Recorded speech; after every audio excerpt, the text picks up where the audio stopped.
আমার প্রিয় স্বামী কিছুদিন ধরে খুব ঘ্যান ঘ্যান করছে। সকাল দুপুর বিকেল ওই এক যন্ত্রণা। আমায় একটু ছোট মাছ রেঁধে দাও না।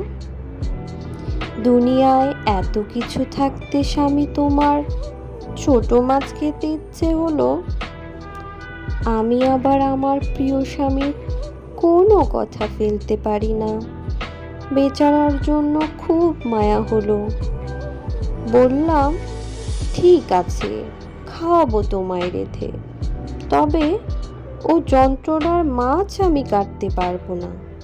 এই শুনে আমার প্রিয় স্বামী বলল, তা নিয়ে তোমাকে ভাবতে হবে না প্রিয়, এ তো আমার নৈতিক দায়িত্ব তোমাকে মাছ কেটে দেয়া।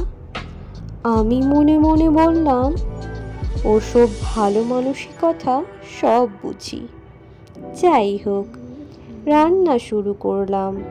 আমার শাশুড়ির দেয়া নিজের গাছের ধুন্দুল আর আমার প্রিয় স্বামীর নিজের হাতে কাটা ছোট মাছ, সাথে আমার হৃদয় নিংড়ানো ভালোবাসা দিয়ে মেখে মাছটা বসিয়ে দিলাম।